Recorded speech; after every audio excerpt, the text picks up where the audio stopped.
Assalamualaikum warahmatullahi wabarakatuh. Shalom, Om Swastiastu, Namo Buddhaya, salam kebajikan. Yang saya hormati Bapak PLT Gubernur, Sestama, para deputi, para pejabat struktural dan fungsional, para tenaga pengajar, pengkaji, tenaga profesional, dan seluruh anggota Lemhanas RI, khususnya anggota Korps Pegawai Republik Indonesia Lemhanas RI. Puji syukur kepada Tuhan Yang Maha Esa karena atas limpahan rahmat-Nya kita telah melaksanakan rangkaian kegiatan menyemarakan HUT ke-52 Korpri. Rangkaian kegiatan yang bukan saja untuk semakin membangun soliditas seluruh personal Lemhanas RI, tapi juga berbagai kegiatan yang dapat menambah keterampilan dan pengetahuan untuk mendukung produktivitas dan kinerja yang lebih optimal bagi lembaga kita yang sangat kita cintai, Lemhanas RI. Di samping kegiatan tersebut, kita juga melaksanakan 2 kali penyuluhan kesehatan dengan judul Menua, Sehat dan Bugar, Keluarga Hebat Indonesia Maju bersama Dr. Dewi Inong Irana, dan Hidup Sehat dengan Intermittent Fasting, Pola Makan Baru dan Olah Nafas bersama Bapak Eko Yudo Tamtomo. Melalui penyuluhan kesehatan ini, kita diharapkan memiliki wawasan yang tepat dalam merawat badan kita agar tetap sehat, terhindar dari sakit dan penyakit. Yang kesemuanya itu untuk dapat mendukung tugas pengabdian kita kepada lembaga. Untuk dapat mengaktualisasikan pembekalan dan penyuluhan selama rangkaian HUT Korpri, khususnya untuk lebih dapat meningkatkan kesadaran gaya hidup sehat, izinkan kami untuk menyampaikan dalam bentuk audio visual. Karena keterbatasan waktu, tidak semua materi dapat kita sampaikan. Paling tidak dengan cara ini diharapkan dikenalkan wawasan pengetahuan baru mengenai kesehatan. Terima kasih kepada Bapak Eko Yudo Tamtomo, pendiri Miracle of Breath Indonesia, MOBI, yang telah hadir menjadi narasumber di Lemhanas RI. Kita berharap seluruh kegiatan, rangkaian kegiatan HUT Korpri ke-52 dapat memberikan kontribusi yang positif bagi Lemhanas RI. Demikian yang bisa saya sampaikan dan laporkan. Dirgahayu ke-52 Korpri. Korpri maju terus. Wassalamualaikum warahmatullahi wabarakatuh. Om Santi Santi Santi Om. Selesai, terima kasih. Salam sehat Bapak Ibu sekalian. Perkenalkan, saya Eko Yudo Tamtomo dari Miracle of Breath Indonesia. Miracle of Breath Indonesia mendapat kehormatan diundang oleh Korpri dari Lemhanas RI di bawah pimpinan Ibu Profesor Bondan. Kami sungguh berbahagia sekali dapat memenuhi undangan tersebut dan merasa sangat terhormat sekali.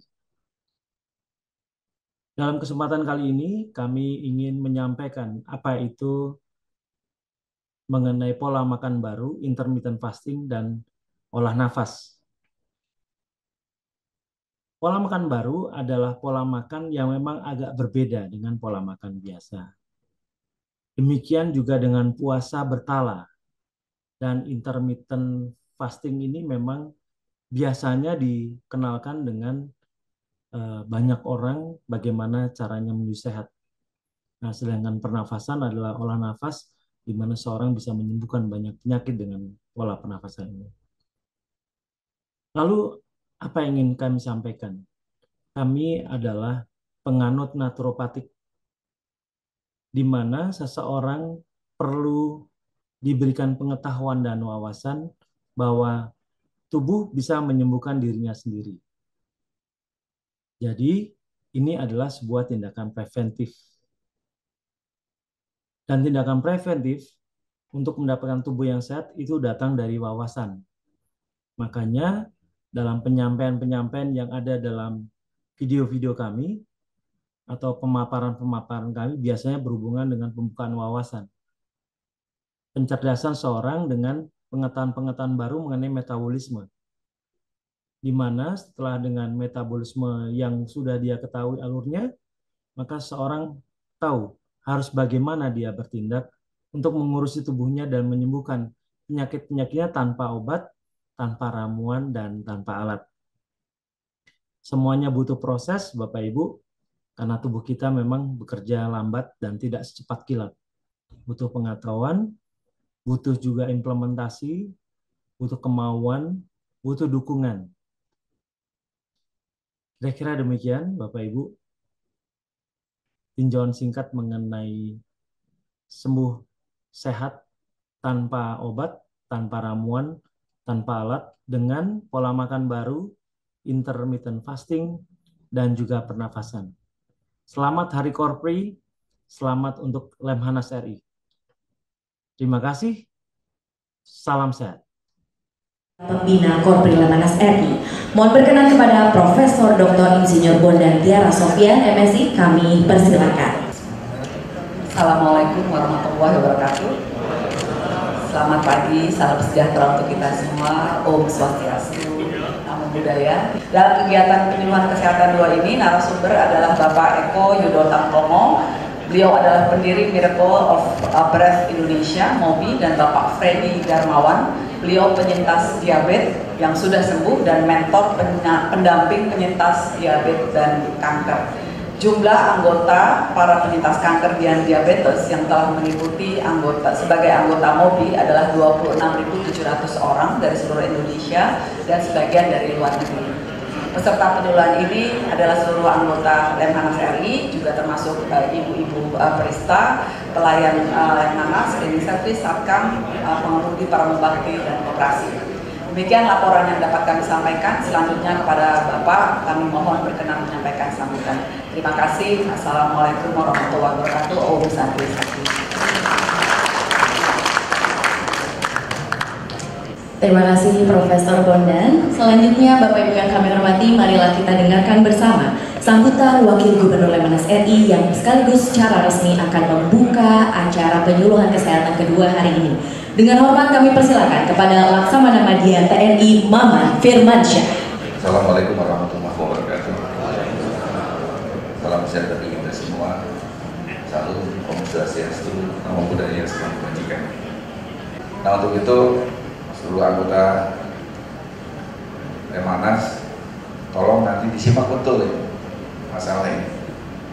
Disimak, kemudian jangan sampai hanya sebatas disimak mengerti, tapi diaplikasikan. Ini yang terpenting. Berat mengaplikasikan. Berat sekali mengaplikasikan. Kalau teori segala macam bisa dihafal, dibaca, ngerti. Tapi aplikasi di lapangannya yang sulit. Itu yang harus dicoba dan terus dibiasakan. Tanpa biasa nggak bisa. Kalau aplikasi apapun kita melaksanakan, mengaplikasikan teori apapun, kalau tanpa ada kebiasaan dalam diri kita, akan sulit untuk bisa mendapatkan sesuatu hal yang diinginkan atau diharapkan. Berbicara sekarang ini intinya selamat menyimak dan tolong dipahami itu, dimengerti itu, kemudian nantinya diaplikasikan dalam kehidupan sehari-hari. Itu aja pesan saya.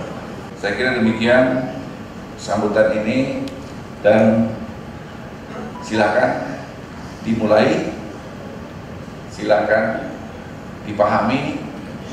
Selamat nanti melaksanakan penyuluhan. Saya kira demikian. Terima kasih seluruhnya. Saya akhiri. Wabillahi taufiq wal hidayah. Wassalamualaikum warahmatullahi wabarakatuh.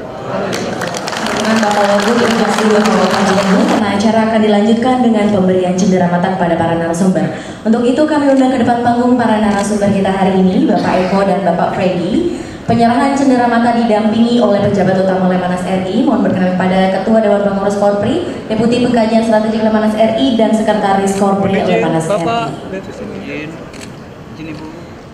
Selanjutnya langsung saja Bapak Ibu kita akan dengarkan bersama testimoni sembuh dari diabetes dengan intermittent fasting, pola makan baru dan olah nafas yang akan disampaikan oleh Bapak Freddy Darmawan dengan waktu 15 menit. Kepada Bapak Freddy Darmawan dengan hormat kami persilakan. Apakah itu autofagi? Autofagi adalah proses alami tubuh untuk membuang sel yang rusak dan tidak berfungsi, sekaligus menggantinya dengan sel baru yang sehat. Mekanisme ini meningkatkan kemampuan sel tubuh untuk melawan racun penyebab penyakit dan menjaga organ tubuh. berfungsi dengan baik. Next. Nah, ini asalnya dari bahasa Yunani, dibacanya ahtahfagi. Itu pertama kali dipergunakan tahun 1963 oleh Christian de Duve, dan beliau adalah pemenang hadiah Nobel 1974. Dan kemudian dipopulerkan lagi oleh Profesor Yoshinori Ohsumi, ilmuwan biologi sel, profesor di Tokyo Institute Teknologi yang memenangkan Nobel Prize 2016. Ibu Bapak tentunya tahu bahwa Nobel Prize adalah peraih penghargaan paling tinggi untuk bicara sains, ya, dalam hal ini bicara kesehatan. Jadi yang kita bahas ini adalah semuanya insya Allah scientific base, bukan katanya. Nah, kemudian saya jangan hanya mengutip dari luar ya, dari lokal pun ada. Beliau adalah spesialis jantung, Dr. Royman Simanjuntak, mengatakan autofagi itu ibarat menekan tombol reset tubuh. Jadi membersihkan sel-sel yang rusak, termasuk sel kanker, ya, dan juga sel pankreas yang rusak karena diabetes. Itu kan sel pankreasnya rusak, sel livernya terganggu, itu di-recycle menjadi sel baru yang sehat, ya. Jadi autofagi itu gimana dapatnya? Harus dipicu oleh yang namanya intermittent fasting, ya. Jadi menurut Dr. Royman, berdasarkan hasil penelitian kardiovaskular, autofagi dapat mengurangi penuaan jantung.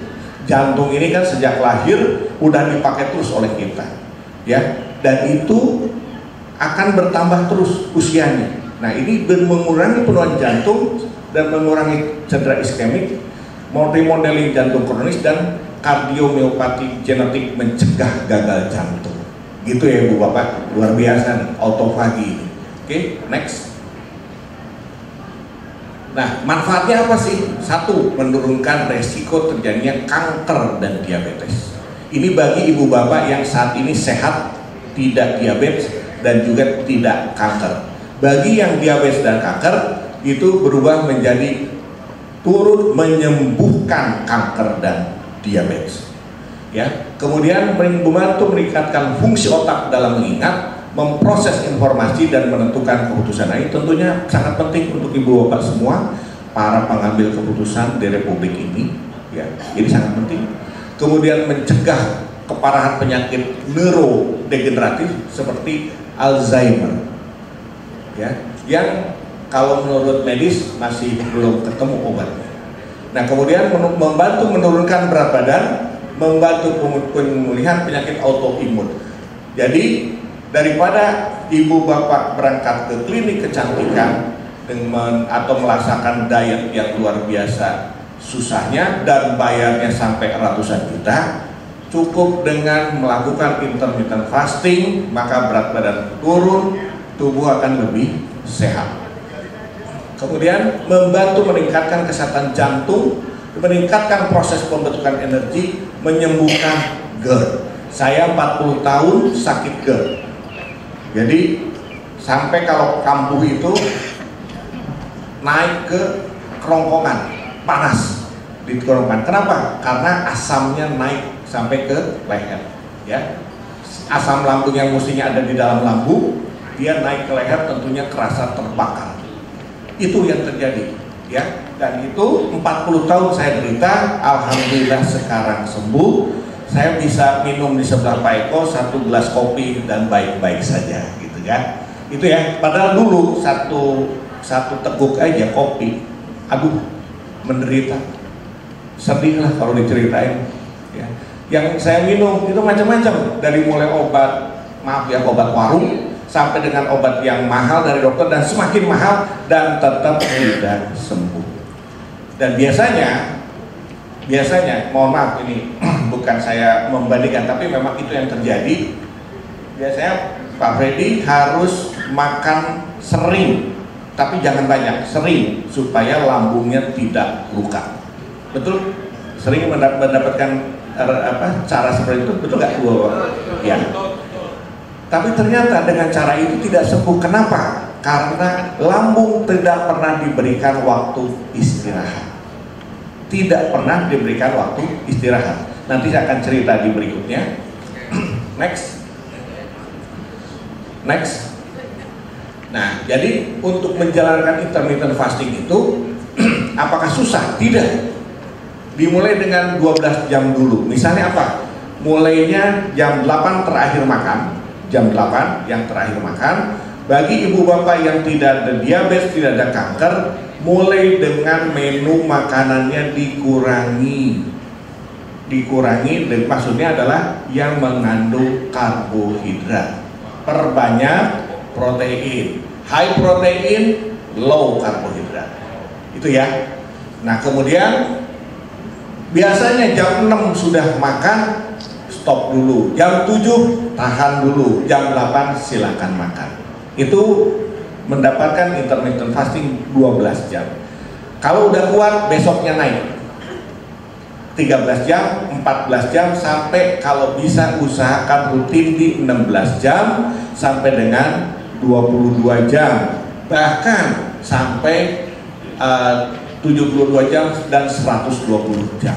Saya pribadi sudah pernah menjalankan 80 jam tanpa makan ya ibu bapak, tanpa makan, hanya minum. Wah, kuat apa enggak? Kuat banget. Saya bisa nyetir ke Bogor, ke ke Puncak, nggak ada masalah. Dalam kondisi hanya minum saja. Gitu ya. Kenapa harus puasa lama-lama? Next. Jadi pada jam ke-12 ini adalah kompilasi ya dari berbagai pendapat para ahli ya. Jam ke-12 itu sistem pencernaan mulai tidur. Itu sebabnya selama 12 jam proses pencernaan kita biasanya pagi-pagi sudah menabung. Ya. Jadi terus kemudian di sini tubuh memulai proses penyembuhan. Glikogen dalam liver digunakan. Karena apa? Sudah tidak ada lagi sumber energi. Ya, karena yang kita makan sudah dikonsumsi, sudah sebagian dibuang, sudah tidak ada lagi makanan, maka tubuh akan mulai mencari sumber energi. Ketika tidak didapat, maka akan mulai memakan sel-sel yang rusak.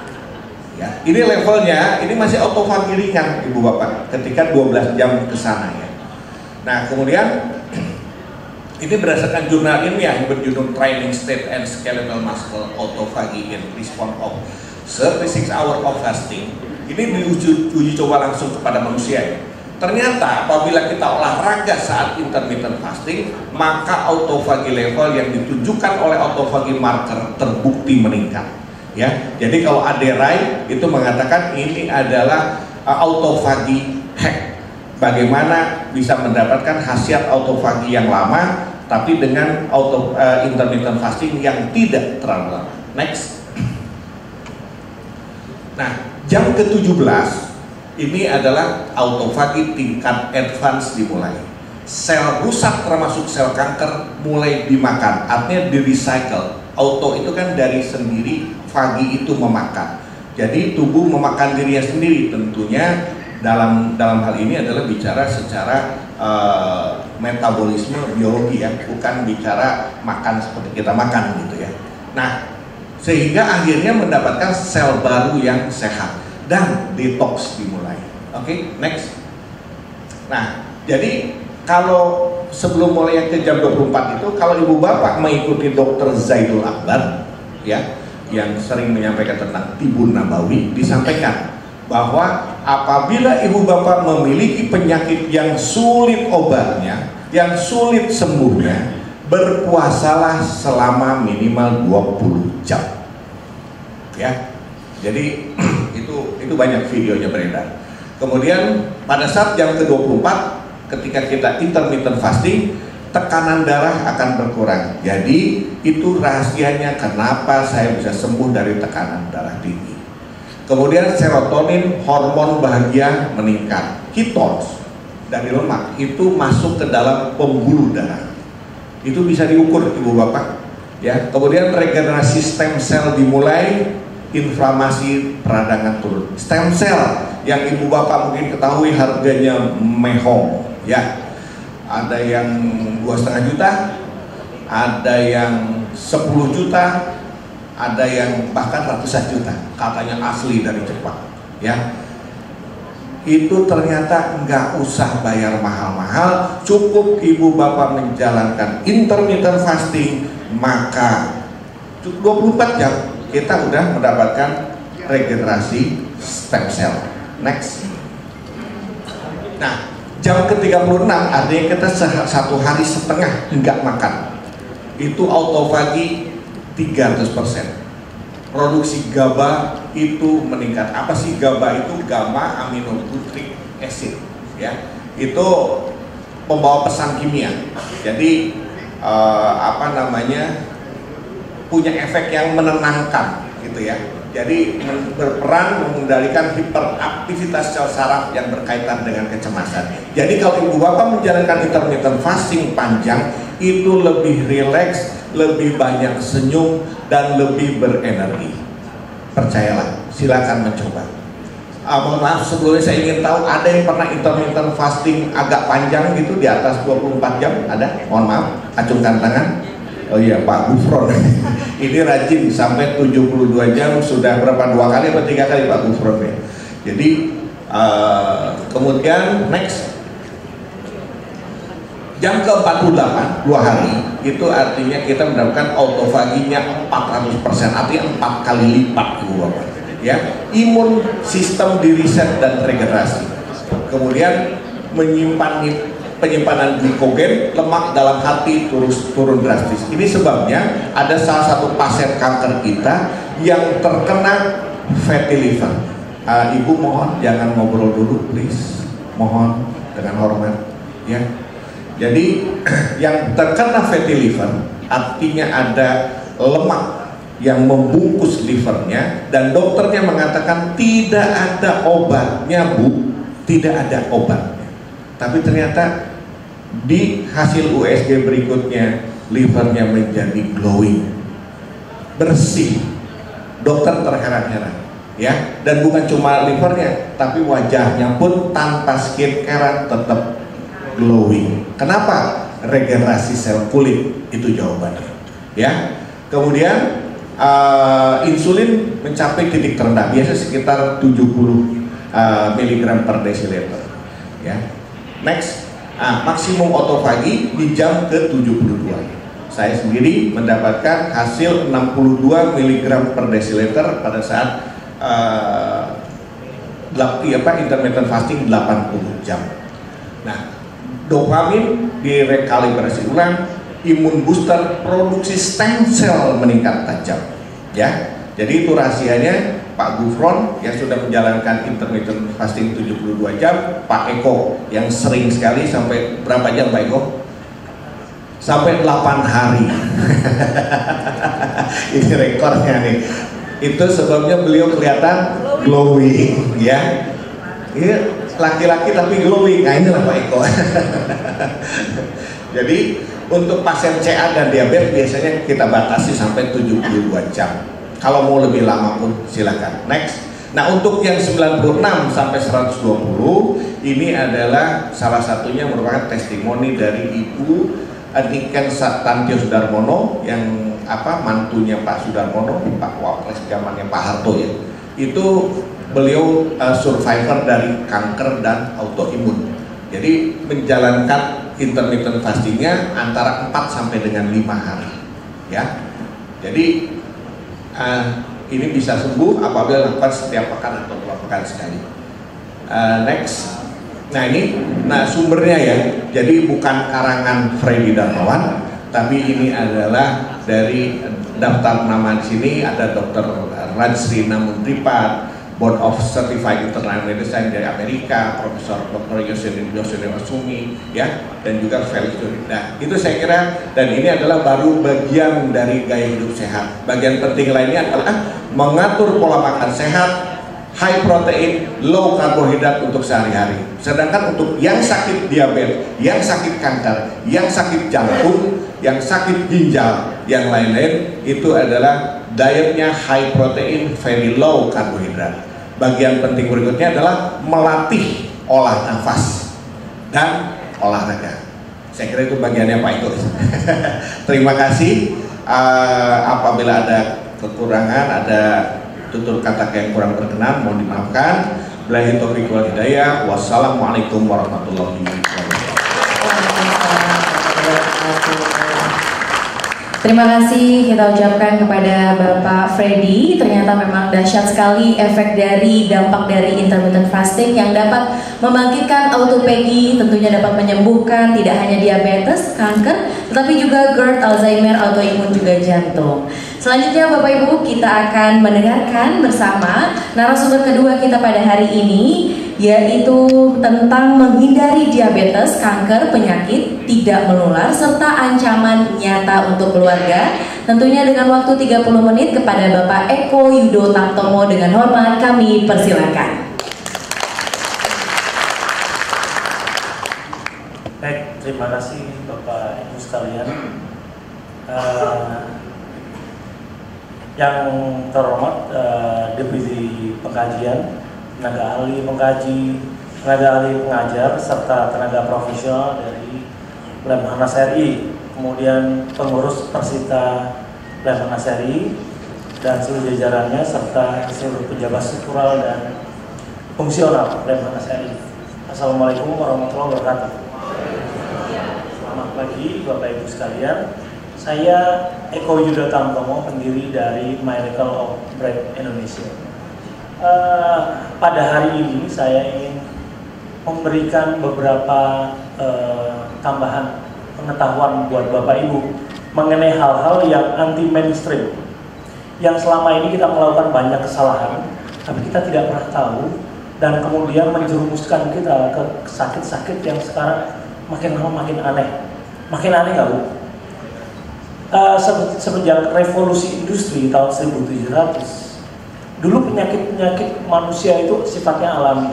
Kematian-kematian manusia itu disebabkan oleh hal-hal alami, karena usia panjang, karena kecelakaan, karena keracunan, dan sebagainya, sifatnya alami. Tetapi kalau andai kata kita makin lihat ke zaman modern, kematian manusia lebih banyak disebabkan oleh penyakit-penyakit tidak menular. Dulu orang meninggal karena penyakit menular, tapi sekarang lebih banyak penyakit-penyakit tidak menular. Diabetes, glukoma, ginjal, jantung, saraf, autoimun, kemudian lupus, kemudian Alzheimer, Parkinson. Itu datangnya dari mana? Ada yang menulari kita? Tidak ada. Saya berpelukan dengan Anda yang sakit lupus, saya tidak akan ketularan. Anda sakit jantung, saya peluk Anda, tidak akan ketularan. Dan itu ada di antara kita semua sekarang. Nah, dalam kesempatan yang singkat ini saya ingin menjelaskan berapa kesalahan-kesalahan yang kita lakukan dan kita tidak pernah sadari yang membuat kita sakit.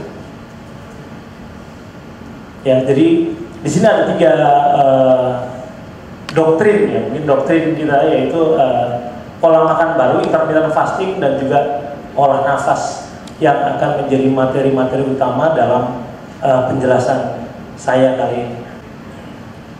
Bapak lihat mengapa jumlah kasus di dalam kita Kementerian Kesehatan dengan biaya BPJS 155 triliun yang dikeluarkan negara. Itu sebagian besar itulah penyakit degeneratif. Bapak lihat yang merah ini ya, yang merah itu penyakit degeneratif semua. Penyakit-penyakit tidak menular. Siapa mangsanya? Kita mangsanya. Tetapi kita tidak pernah menyadari. Karena kenapa? Masa muda itu masa menyenangkan. Ngapain? Makan enak kok dilarang, hidup enak kok dilarang. Pada saat Anda usia ada 40-50, Anda baru mulai merasakan. Hati-hati Bapak Ibu, penyakit degeneratif, lihat. Penyakit-penyakit tidak menular. Berbahagialah Anda yang masih muda sekarang. Siap-siaplah yang sudah mulai merasa tua. Nah, kemudian non-gejala kecil sekali. Irisannya sedikit ya. Kemudian diikuti dengan kecelakaan, kemudian lain-lainnya ya banyak ya penyakit-penyakit lain-lain, tapi yang ingin saya sampaikan adalah pembahasan mengenai penyakit degeneratif yang saat ini kalau andai kata Bapak Ibu ke rumah sakit, saya merasakan sekali Bapak Ibu.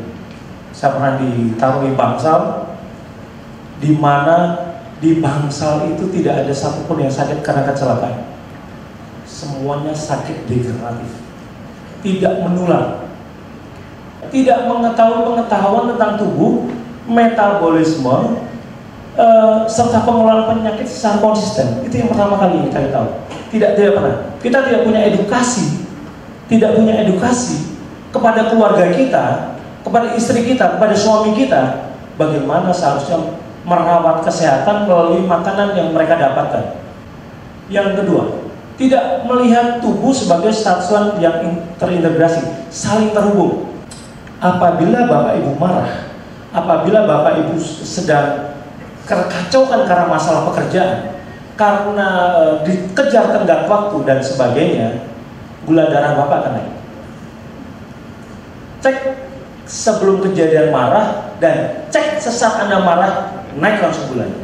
Pasti. Orang diabetes itu pemarah semua. Iya. Orang diabetes itu ngengkelan semuanya. Ngeyel, ngengkel. Oleh karena itu mereka akan mengalami suatu proses yang namanya gluconeogenesis. Gluko, gula, neo baru, genesis diciptakan. Gula baru akan diciptakan oleh liver kita, sehingga gulanya akan naik tanpa harus Bapak Ibu makan.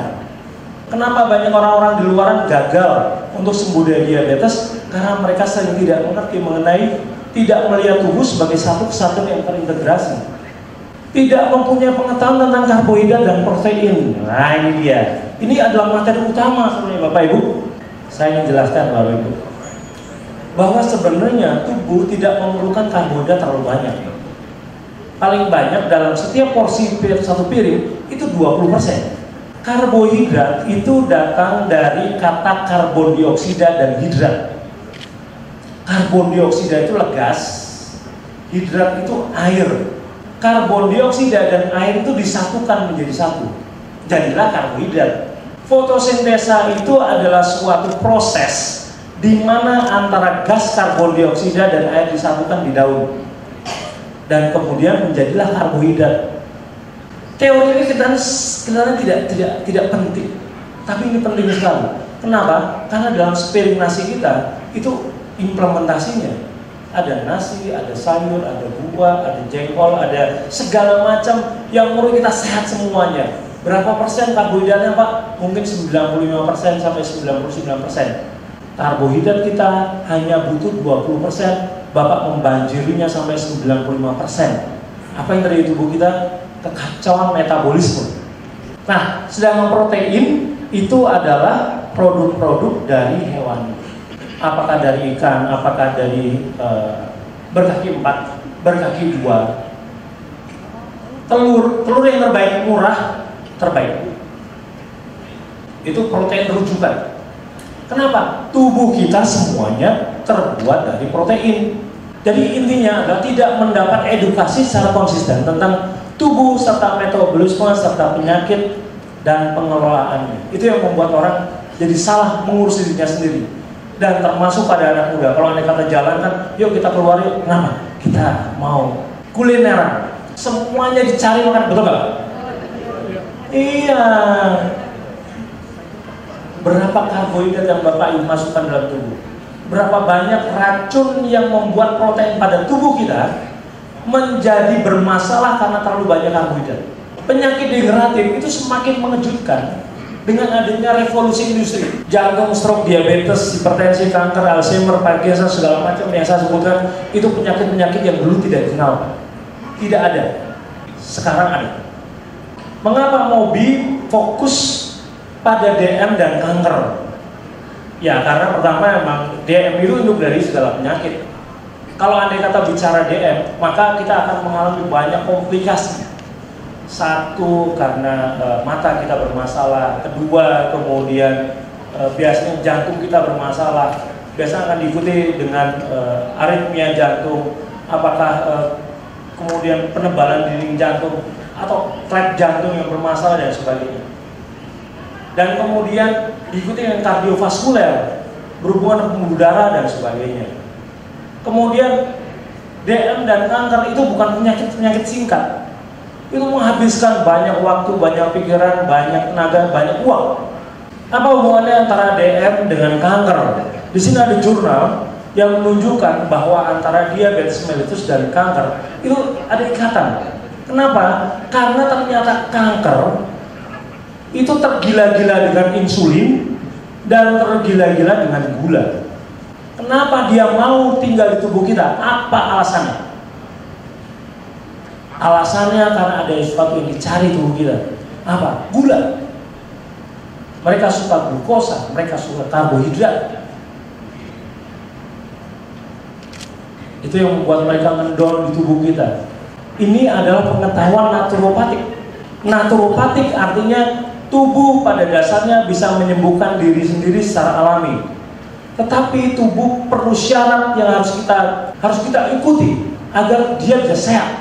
Ya, ini adalah studi yang menghubungkan antara diabetes dan kanker yang ternyata 28% penderita kanker itu adalah orang-orang yang berasal dari diabetes. Dan kabar buruknya lagi, orang-orang diabetes yang kemudian diketahui terkena kanker, dia mengalami kondisi di mana seolah-olah gulanya rendah. Kenapa? Karena ternyata gula itu dikonsumsi oleh kanker ini. Jadi gula darah kita dikonsumsi oleh kanker, sehingga seolah-olah kita tidak sakit diabetes lagi, cuma sakit kanker. Padahal ada dua-duanya sakit. Tenaga datangnya dari mana? Dari karbohidrat menjadi glukosa.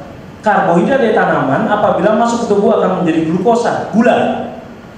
Tapi kalau andai kata Anda bergerak terus, maka glukosanya akan jadi tenaga. Tapi kalau Anda diam, duduk, maka tenaga itu, gula itu akan menjadi lemak. Saya akan jelaskan di sini.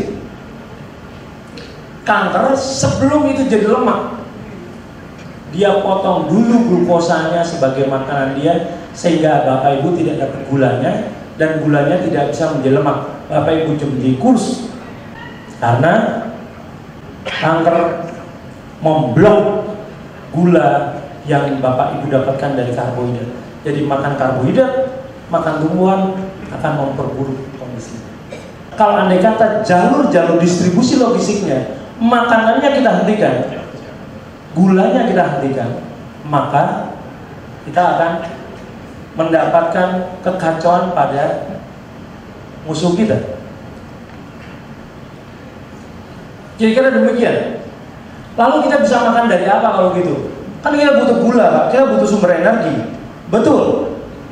Tetapi seperti yang saya sampaikan, bahwa manusia kalau tidak ada gula, dia bisa menggunakan sumber-sumber lemak sebagai sumber tenaga yang disebut keton tadi, yang tadi disebutkan oleh Pak Freddy. Keton datangnya dari lemak, Pak. Lemak akan diambil sebagai sumber tenaga pengganti. Lemak itu sebenarnya adalah sumber tenaga cadangan, datangnya dari gula diubah menjadi lemak. Lemak akan diurai oleh tubuh kita dan kita tidak merasakan lapar. Kita hanya setengah lapar saja. Tapi pada saat itu lemak mulai diambil sebagai sumber tenaga pengganti glukosa. Lalu kita makan apa kalau gitu? Bapak Ibu bisa makan protein dan lemak buatan. Dari mana? Dari butter, dari VCO, dari VOO, virgin olive oil. Itu juga lemak. Lemak tak jenuh dan lemak jenuh, yang nanti akan segera diubah oleh tubuh kita menjadi pengganti lemak tadi dan dijadikan sumber tenaga yang namanya keton. Dengan cara itulah penderita-penderita kanker bisa menyelamatkan dirinya. Karena kenapa? Begitu kanker diberikan gula dan karbohidrat, maka dia akan bisa. Sebenarnya tubuh kita bisa bekerja sama dengan karbohidrat sebagai sumber tenaga. Namanya glikosilasi. Protein bisa menerima karbohidrat sebagai sumber tenaga, sehingga Bapak Ibu bisa melakukan aktivitas seperti layaknya sekarang.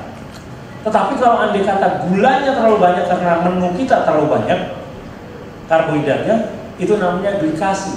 Di dalam tubuh Bapak Ibu ada yang namanya lemak darah, namanya trigliserid, ada kolesterol, ya kan, ada LDL, ada VLDL dan sebagainya. Ada sebagian asam urat yang mirip lemak.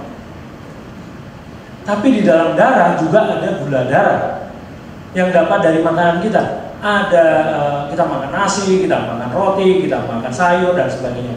Apa yang terjadi, Pak? Gula darah bercampur dengan lemak darah. Darahnya akan menjadi kental. Lemaknya akan menjadi kental dan mempengaruhi viskositas darah. Darah Bapak Ibu, lemak darah dan kemudian gula darah sudah bercampur berapa tahun? Bapak Ibu usianya berapa? 30, 40, 50 tahun dia bercampur dalam darah kita dan akan menimbulkan penyakit. Pendapat sederhana ya, sebuah bagaimana gula bisa meracuni tubuh kita. Untuk darah yang lebih kental karena viskositasnya lebih berat, itu sama seperti pompa yang seharusnya memompa air tapi harus memompa lumpur. Apa yang terjadi? Akan terjadi kenaikan tekanan darah pada pembuluh darah dan jantung akan bekerja lebih keras, sudah pasti. Makanya orang-orang yang lebih banyak duduk dan pola makannya tidak teratur biasanya akan mengalami masalah kardiovaskuler. Hal yang logis, karbohidrat itu 5 kali lebih mencandu dibandingkan narkoba, Bapak Ibu. Coba Bapak Ibu tinggalkan karbohidrat hari ini, besok udah kayak orang gila, sakau karbo gitu. Aduh, pengen makan nasi, sehari nggak makan nasi, besok terus, aduh, lihat nasi goreng, seperti itu ya, pasti. Aduh, buah itu enak sekali ya, aduh, karbohidrat 5 kali lebih mencandu dibandingkan narkotika. Saat ini Bapak Ibu tidak merasakan karena saat ini sedang makan karbohidrat. Coba seperti Bapak Ibu dulu tengah ini nggak ada karbohidratnya, protein semua. Makanya mereka adalah orang-orang sabar, hanya makan protein saja, makan telur setiap hari bertahun-tahun. Mereka anggota MOMI, Bapak Ibu semua, termasuk Pak Freddy, hanya makan protein. Kenapa? Tubuh kita terbuat dari protein. Tubuh kita melakukan regenerasi sel, pergantian sel, itu bahan bakunya protein. Ada nggak bahan baku protein tubuh ibu yang dibuat dari glukosa? Tidak ada. Kenapa rata-rata orang yang pemakan protein usianya kelihatan lebih muda, di wajahnya lebih muda dibandingkan usianya? Karena kenapa? Regenerasi selnya terjadi dengan baik. Pada saat ada sel kita yang rusak, bahan baku untuk penggantinya sudah ada. Tapi kalau kita berikan karbohidrat, makin tua. Saya akan jelaskan ini mengenai glikasi, gluconeogenesis dan siklus sirkadian. Saya akan menjelaskan mengenai siklus sirkadian. Kenapa banyak orang stroke, kenapa banyak orang kena jantung, kenapa banyak orang diabetes yang datangnya bukan dari makan, Pak. Dari mana penyebabnya? Siklus sirkadian tahu? Siklus sirkadian itu adalah siklus jam tidur.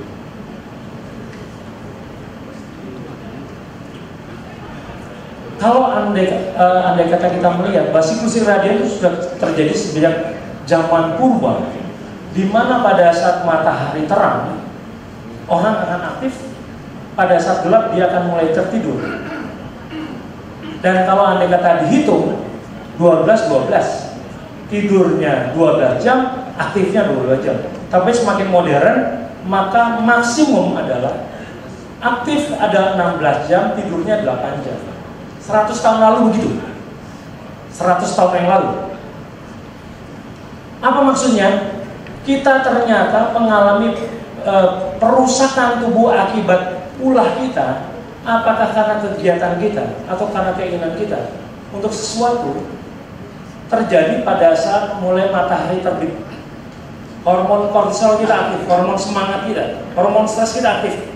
Begitu bangun, jantung berdetak lebih keras, kemudian pembuluh darah tekanannya naik, dan kemudian hal lain juga naik semua.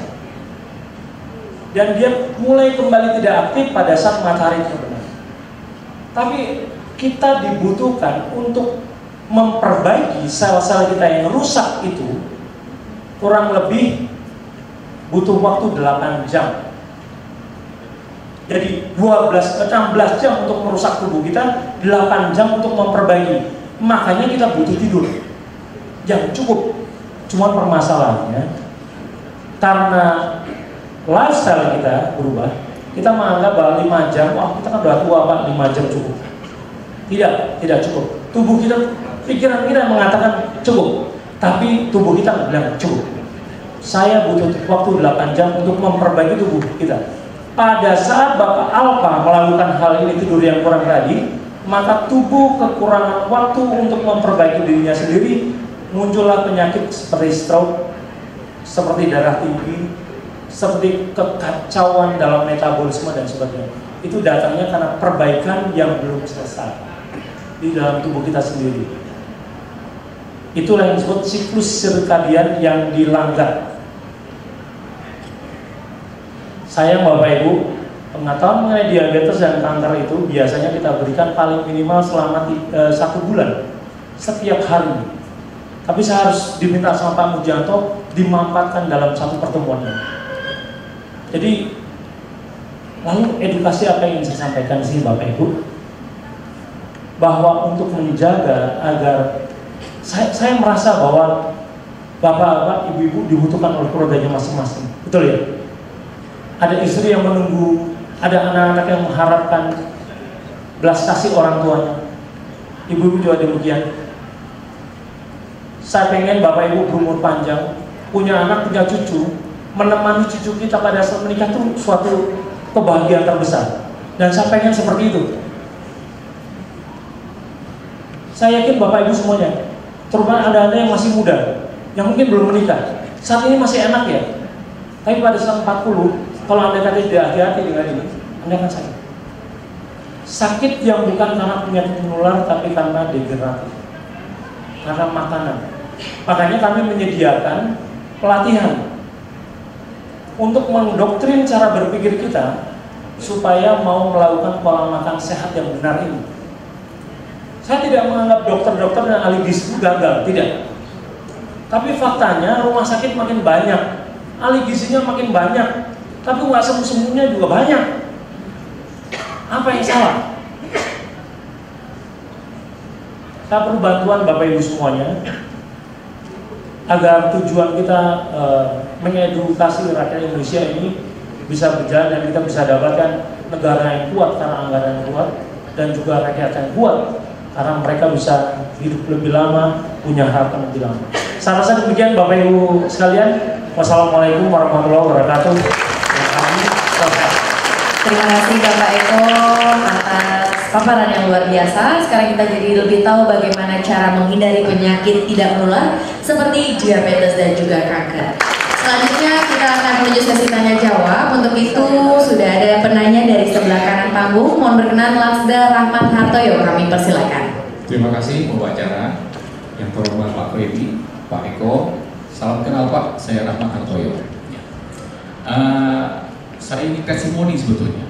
Saya sudah 4 tahun Pak mengikuti intermittent fasting. Saya setuju tadi Bapak sampaikan bahwa ketika karbohidrat masuk dalam tubuh, maka diolah oleh tubuh menjadi glukosa. Ketika kita minum air manis, masuk ke tubuh juga jadi glukosa dan menumpuk di dalam tubuh. Ketika berlebih, maka menjadi lemak. Lemak-lemak itu yang menempel di perut untuk bapak-bapaknya, gendut perutnya, dan ibu-ibunya bokongnya besar. Jadi lemaknya itu nempelnya di mana-mana. Bahkan lemak itu nempel di hati bisa, di organ tubuh dan lain sebagainya. Jadi selama 4 tahun saya menjalani intermittent fasting, saya sudah menganut kalau di mobil kelihatannya hampir sama Pak, mobil lifestyle ya. Kalau saya lion lifestyle, pola hidupnya singa. Jadi kenapa saya bilang pola hidup singa? Karena singa itu kalau memimpin 1000 domba, maka dombanya akan mengaum semuanya. Kalau ada yang mengembek misalnya, itu pasti dimakan sama singanya. Saya juga belajar sejarah bahwa manusia dulu hidupnya itu nomaden. Jadi makannya dari mana? Ya dari hasil berburu. Kemudian peradaban manusia berubah menjadi agraris, sehingga ada petani dan sebagainya.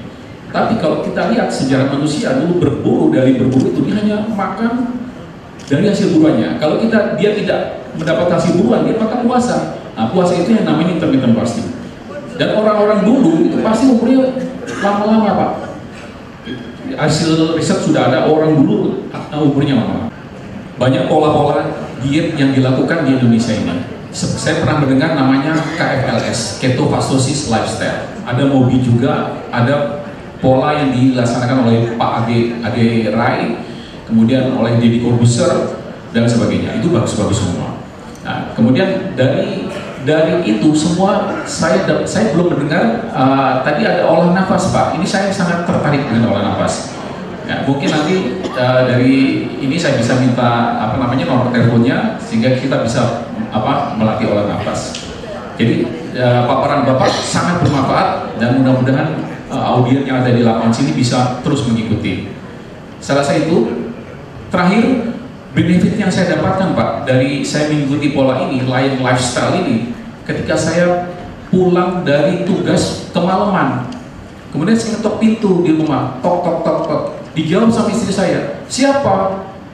Saya jawab, kamu jangan lihat siapa yang ngetuk, tapi lihat ngetuknya pakai apa. Saya Baik, terima kasih Bapak Laksda Rahmat Partoyo. Kita berikan tepuk tangan yang meriah sekali lagi Bapak Ibu untuk para narasumber yang luar biasa hari ini. Selanjutnya mohon berkenan kepada para narasumber untuk menuju ke depan panggung, Bapak, untuk mendapatkan apresiasi dari Ketua Dewan Pengurus Korpri Lemhanas RI. Untuk itu mohon berkenan kepada Profesor Dr. Insinyur Bondan Tiara Sofyan MSI memberikan apresiasi kepada para narasumber kita hari ini.